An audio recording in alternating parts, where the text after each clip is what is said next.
Okay, so my fourth try making this video. This is letting everybody know on all the channels. So I'm going to be posting this on the part 1 channel, the part 2, all of that. And I don't even know what I was about to say right there. Probably nothing. But yeah, so I had to do the whole runaway and lay low till 18 thing. For those who don't know. Which, if you're not on the part 5 channel, you're definitely not going to know. If you're on the part 1 to 3, you're not going to know. Or the part 4 too. But the part 1 to 3 channel, those were the ones that were deleted on, what was it? Okay, so basically, for those who don't remember, on 2/17/22, CPS got involved, CPS/defects. That was my first case in GA. Got involved in 2/23/22. They snitched about the fact that I had 1,950 plus abuse evidence videos. By 2/28/22, my older enabler sister, so my mom's boyfriend found out my password and got into my phone. And then my older enabler sister, my mom, and them deleted the videos. They were really trying to delete everything. And then they compromised my main email since 2016, which I still trying to figure out what to do about that. And I want to do something about that, but it's also kind of risky because I don't really trust authorities, because I feel like they're going to tell my relatives where I am, even at 18 plus. Because everybody probably knows how the black boule sellout Freemason police are in GA. I mean, or how those people are in general. The boule, I mean, they claim that they've done things to help our communities, but honestly, going into some white supremacist Greek letter college cults is not helping our community. Honestly, I'd rather for people to just go into voodoo and become hoteps. That would make more sense than becoming Greek letter and then, well, let me not even go into that because I'm about to be way somewhere else. So anyway,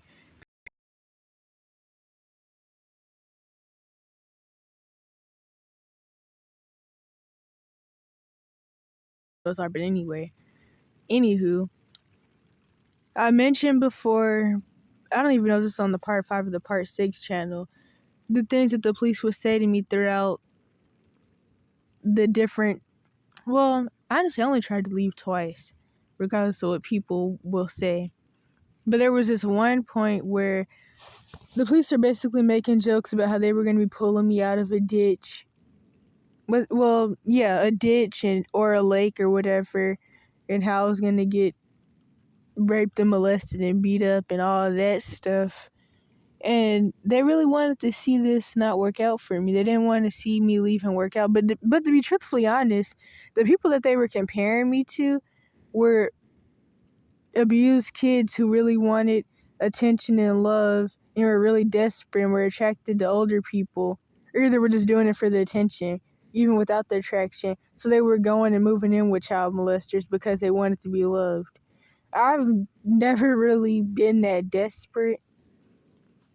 I mean, I've let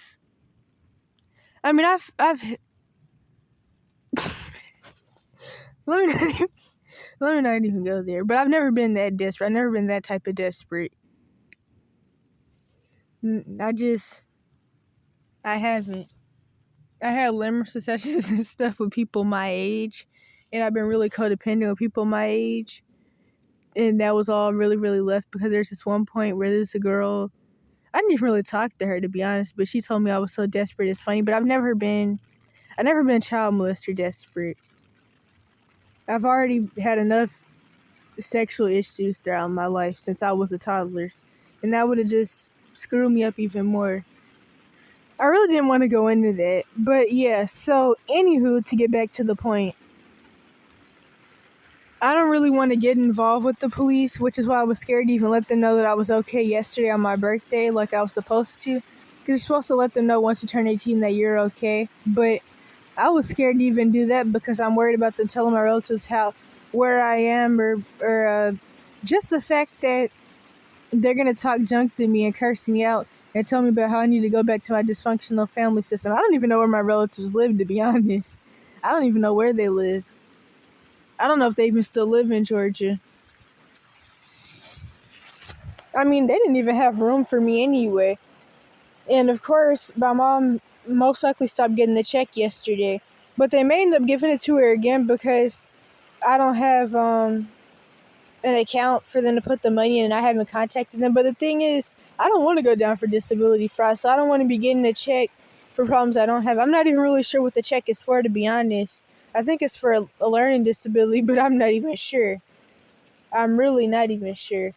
Because for those who don't remember, there were 17 plus false diagnoses, so I don't even know what in the world. But I would assume it's for a learning disability. Really not sure, though. But I don't even want to go into the whole getting a check thing because I don't want to fall into a victim complex either. So, yeah, but to get back to the point, I did the whole lay low till 18 thing, which is something that I somewhat mentioned on the Antister channel where I talk about the systems and all the stuff that they do. But the longer you have to wait till 18, the worse it can be. And the thing is, you can't go to a shelter under 18, especially not with a missing persons report, but you really can in general, because they have to either get parents' permission or call CPS and the police within 24 to 48 hours. But of course, when you're in one of the Munch House and mental label situations like I'm in, you don't really have any options, and nobody's going to want to help because your parents are going to come and try to sabotage you. So, like, if something like, I don't know, Covenant House was to actually accept helping me, even with the whole Maddie's Lair bullcrap and the false mental labels, the thing about that is that if they do accept me and let me in and agree to help me, I'm still going to be labeled off as high risk, depending on what mental label my mom even tells them. Because, of course, they're 17 plus, and she chooses a different one depending on what situation she's trying to create. So she may say autism, she may say schizophrenia, she may say ODD, she may say, she may say, hold up, because I'm messing this up because there's so many. She may say ODD, she may say, did I already say that? I think I already said that. ADHD, OCD, schizoaffective. I might have already said that. What else was she saying? There was this one point where they were trying to say I was a narcissist. Or at least my older enabler sister was. At one point, my older enabler sister was saying I was a psychopath. I mean, at the end of the day, mental illness comes from trauma. And the thing is, people are really ignorant and dumbed down from school and a lot of different things like the news and media, and they don't really research things. And people really don't know that all these systems that I talk about, the Cash for Kids system, the mental health system, that's a part of the Cash for Kids system, the school system, all of that stuff was created for eugenics and abuse, and then even indoctrination. And that's something that I may have mentioned, at least in the description of the Cash for Kids system remake video that I have on the Antister channel. But a lot of people don't know that, and they don't know the mental illness comes from trauma, which ties into a lot of racial stuff with generational trauma and all that. And it's like, if people just knew that, it could explain a lot, especially when it comes to a lot of this racist stuff. But yeah, so people really don't know anything about mental health or mental illness, or even the fact that mental illness is not a physical thing, it's a spiritual thing, because your spirit is your mind, will, and emotions. And trauma actually creates voids in the soul and stuff, and it messes you up. But people don't know any of that because they've been dumbed down with a lot of this stuff that really revolves around white supremacy. And it's indoctrinated into people, and it keeps people from actually knowing how to get better and how to heal from stuff. Because I mean, even with the physical health system, they're not trained to treat anybody or heal anybody. They're trained to to make it to where you can't notice the symptoms and you get more sick still, and they can make more money. Because the thing is, if they treat people, they won't make any money.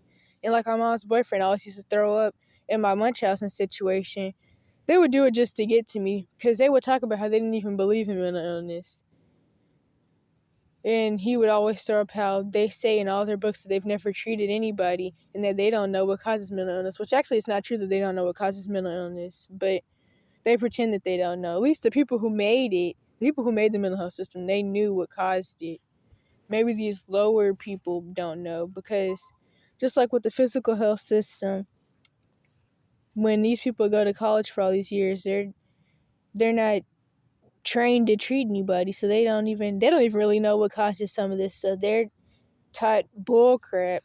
That's why more people these days rather go to people to learn holistic healing and herbalism and stuff. But that's a whole other story. So anyway, the point is that I'm gonna be trying to get myself together, even though things are pretty much falling apart and the U.S. is being destroyed, and all the different stuff that's going on with the what is that called? The stock market, all that stuff.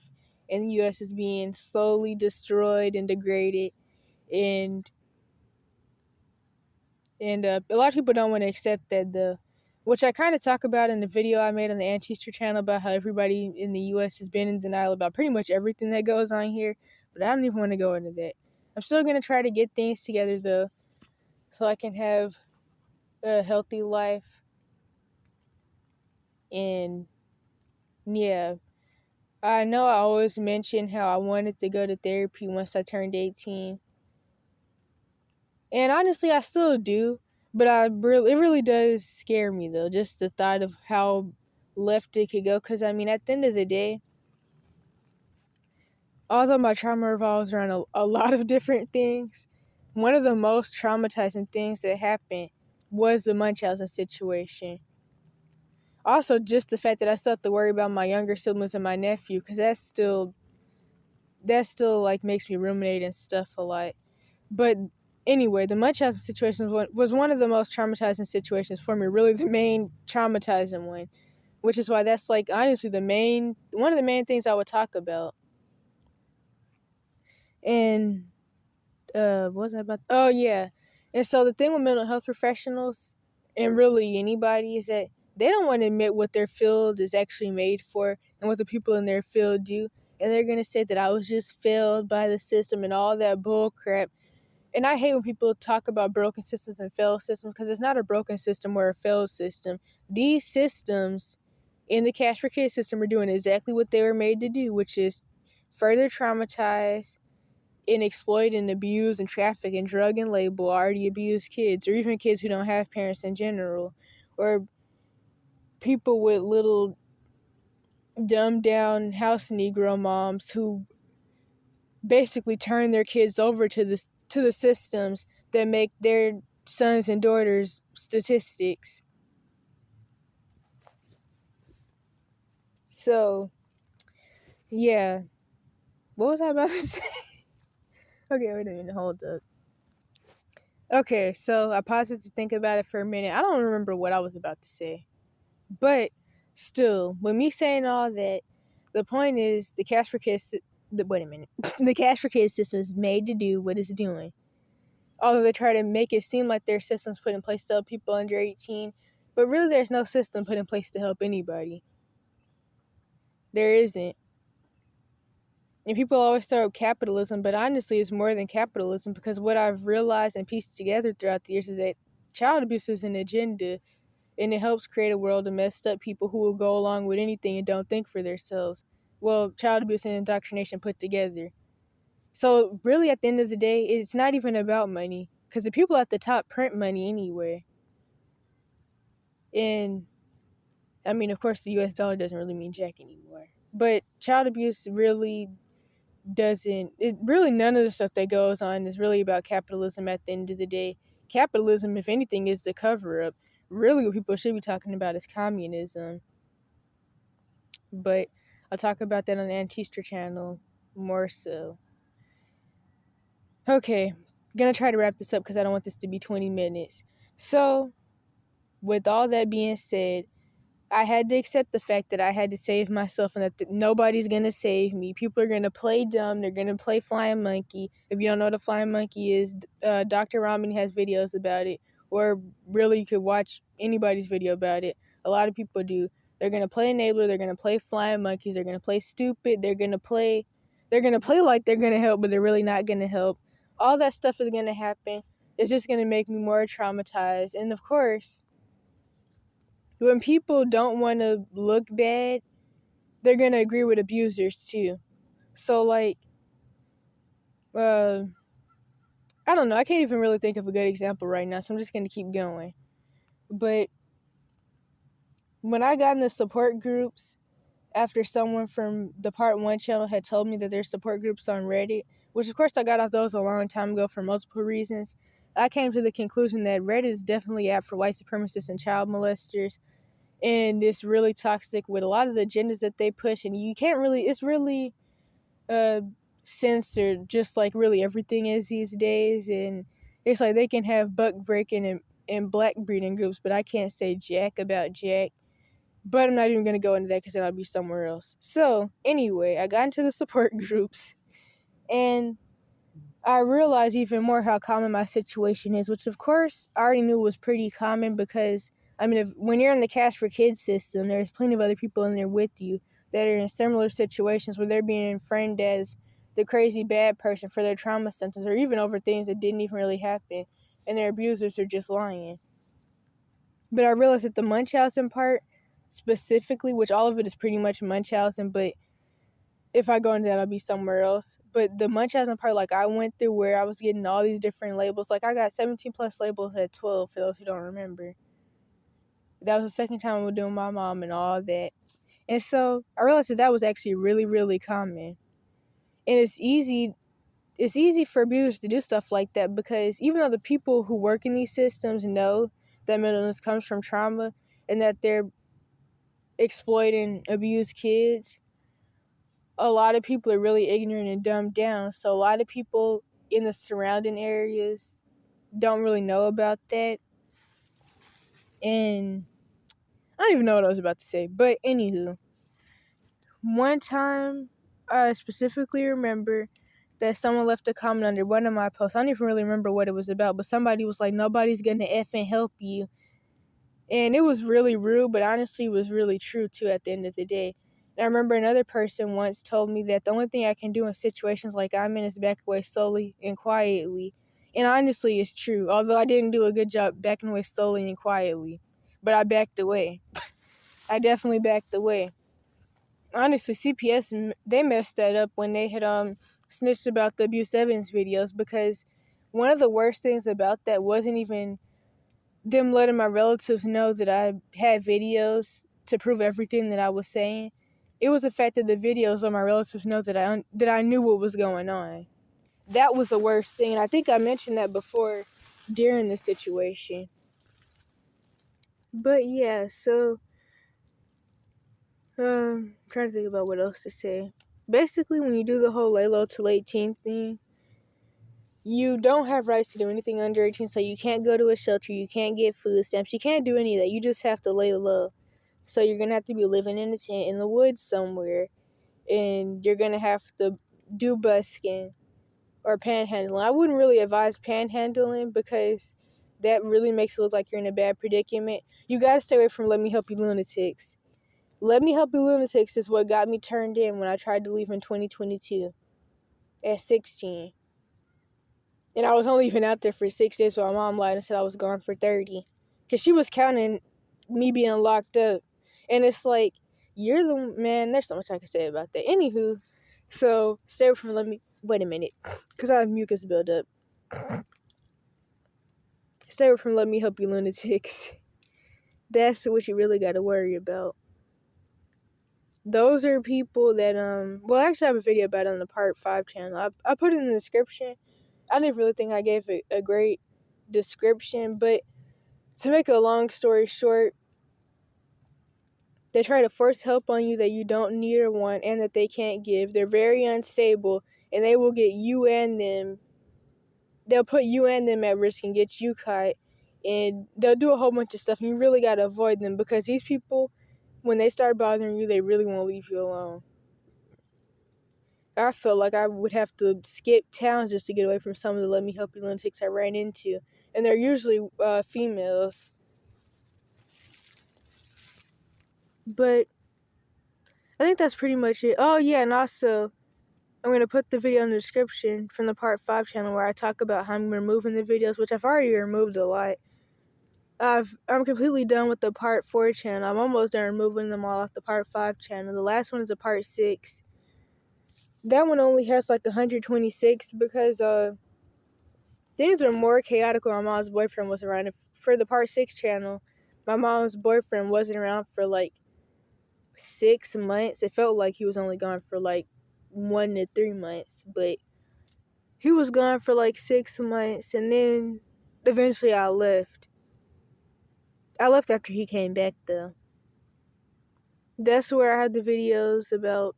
Well, no, I don't even know if that's on there, if that's on the Part 5 channel, but one of them has the videos where I was trying to get the GED, which I had been trying to get that since 2021. For those who don't remember, that was a stupid little situation. Running around like a chicken with my head cut off trying to get the $145 to even pay for the test. But yeah, so I'm going to title this I Made It Till 18, I guess. And this is going to go on all the channels. Probably going to take a while for me to get it uploaded to all of them because I really don't have the energy to even sit. Well, no. The energy or the patience to sit somewhere with Wi-Fi all day to upload them. Plus, I'd probably never be able to upload all of them on all the channels in one day just because of things with internet and my patience. And being in abuse situation was definitely really, really stressful, and I'm definitely at peace now.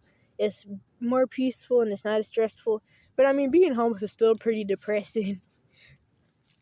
But it's definitely better. It's definitely better. And I'm glad I got out. There were definitely some points where I didn't think I'd make it out. And I thought they really had me locked up somewhere over some lies for the rest of my life or stuck in that conservatorship I would have died in. But, yeah, so thanks for all those who did give advice and who did, what was I about to say? Who did do whatever. Who did whatever, basically. So for those who gave advice, for those who tried to help at some points. And it definitely did help me a lot. Especially with breaking free from the cognitive dissonance and the gaslighting. That was the one thing that I needed to do. And I was really lucky that I started finding out what was going on in 2020 at 14, which is around the time I started the Part 1 channel, when I was staying with my dad, because like I may have said in this video, that's when I fell through the YouTube, the TikTok rabbit hole, where I found the term narcissism, and I found out about narcissistic family systems. I found out about DPDR, which is something that I've had since I was like 6, but I never knew the terms for it, obviously. I found out I had hypersexuality disorder at 8, because I started researching my symptoms for that then. But as far as the CPTSD and BPD and all that, I found out about that in like maybe 2020, maybe to 2021. But with the help of my dad's multiple girlfriends, I realized that it was actually really obvious what was going on, but of course nobody wanted to hear from my mom, who created the situation, because she's a female who does the single mom, the victim complex single mom persona, or whatever I would call that. So people would confront my dad about me being on the drugs and the false mental labels, but nobody would ever say anything to my mom's face about it. Like the mental health professionals and the doctors and all of that, they would come to me and tell me about how obvious it was that my mom was lying. Like I remember at one point, before my mom, well, this was way before my mom had removed me from Hugh Spalding. But one time, the doctors came to me and asked me if I wanted them to help me and if I wanted them to try to get me placed somewhere. And it's like, why are you even asking me that stupid question? If I would have said yes, they wouldn't have did it anyway. I don't even remember what I said. I think I said I don't know or something. I don't even know. But there was this one point in time where they tried to talk to me. Wait a minute.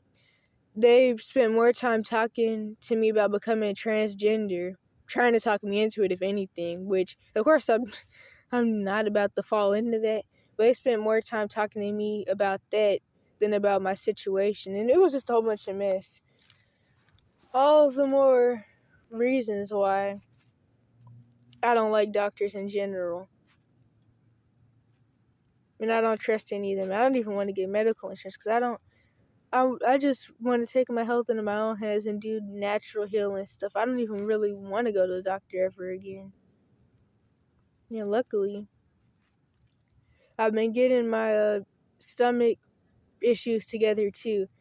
So, before I stop this, I'm going to say the last thing that happened when it came down to my stomach issues and all of that, which of course there was a lot of stuff where I just wasn't eating enough. A lot of situations where I wasn't eating enough since really forever, to be honest, but specifically 2020, because it was early 14 when I was let off the drugs. Then I started losing the metabolic syndrome / diabetic weight.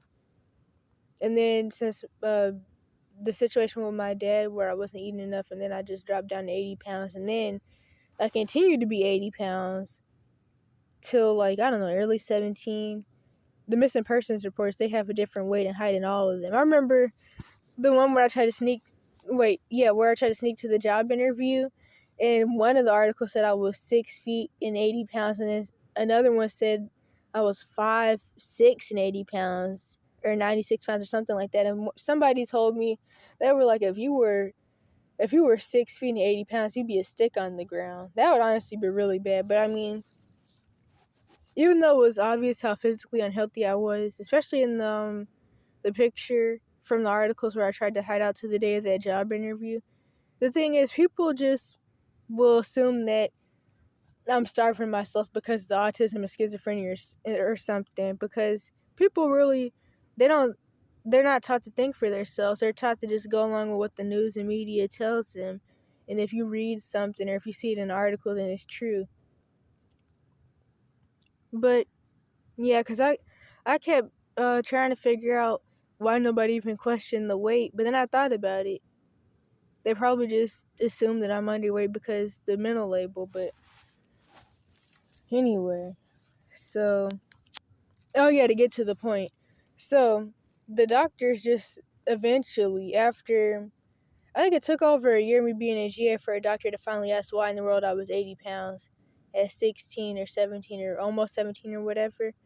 But they just kept saying I was malnourished, and they basically they felt like I was just being starved at home. But of course, they didn't do anything about that either. But honestly, what I found out since I've been out here is that I actually was showing textbook ulcer and parasite symptoms. So I've been doing a parasite cleanse, and I'm on my third round of a parasite cleanse called Scram. My last day for this third round is tomorrow. Once I do, I'm listening to something in my background. It's throwing me off. But once I do my fourth round, which I'm only going to do that depending on how my symptoms are, then I'm going to go back into the gut repair. I already have L-glutamine, and I'm going to get some more mastigum capsules. And my symptoms have really died down. Because for those who don't remember, my physical health and my mental health from my trauma symptoms, like the anxiety and the fact that I was always either asleep or crying, really got in the way of what little bit of school I did get to go to at MTZ High. And so basically, I would wait a minute, hold up, I'm messing this up. Eating anything would cause me a lot of pain, so I'd get bloated. I'd have acid reflux. I'd be so bloated that I wouldn't be able to stand up or really walk. And the only thing that would help is laying on my back somewhere, which was hard to do at school. So I'd be trying to find somewhere to just lay down or whatever. So there was a bench outside, and I was able to do that there because I'd be in so much pain. And I remember I left the classroom and asked to talk to the teacher outside one time when I was in a lot of pain, and I was trying to go to the nurse, and she just asked me if I was having period cramps, and I was like, no, I don't even have period cramps. And she just told me to go sit back down, but I was in a lot of pain, and of course nobody gave a crap, because people don't give a crap. Just like how they would come to me telling me that my mom was telling that I was retarded and asking why my mom was lying on me, but of course they didn't do anything. And MTV High, they eventually just said they were going to let my mom do whatever she wanted to do with me, because they were tired of her reporting them for not wanting to put me in special ed, because they didn't even have a special ed placement at that school that they could put me in where it would even look right, which is why I ended up getting put in the Jim Crow special ed self-confined placement for quote-unquote bad black kids by my mom. And that was definitely something. The staff members were really toxic, but anyway. So my symptoms have been getting better since I've been doing the cleanses and stuff, and it still ended up being 31 minutes. But yeah, so I made it till 18. I didn't think I would. A lot of people didn't think I would. I got out. I got out a long time ago, actually. This was a long anticipated wait till 18. It could have been worse, though, because some people have to leave their situations at 12 and 13. And it's really not fair that there is no system put in place to help, because honestly, nobody should have to be homeless waiting until 18 because they don't have rights. And the thing is, you have to, like, find ways to survive, and you have to try busking or whatever. I wouldn't advise you to panhandle because it's going to make people want to report, but if you're busking, it could look a little better because you're selling your art or you're singing for money or whatever, and it looks a little less bad. But it's really not fair that we can't go to a shelter and we can't go to school, and a lot of people try to prolong running even when they're in a really, really bad situation because they really want to try to finish school or get enough education, quote unquote education anyway. But yeah, so that's that.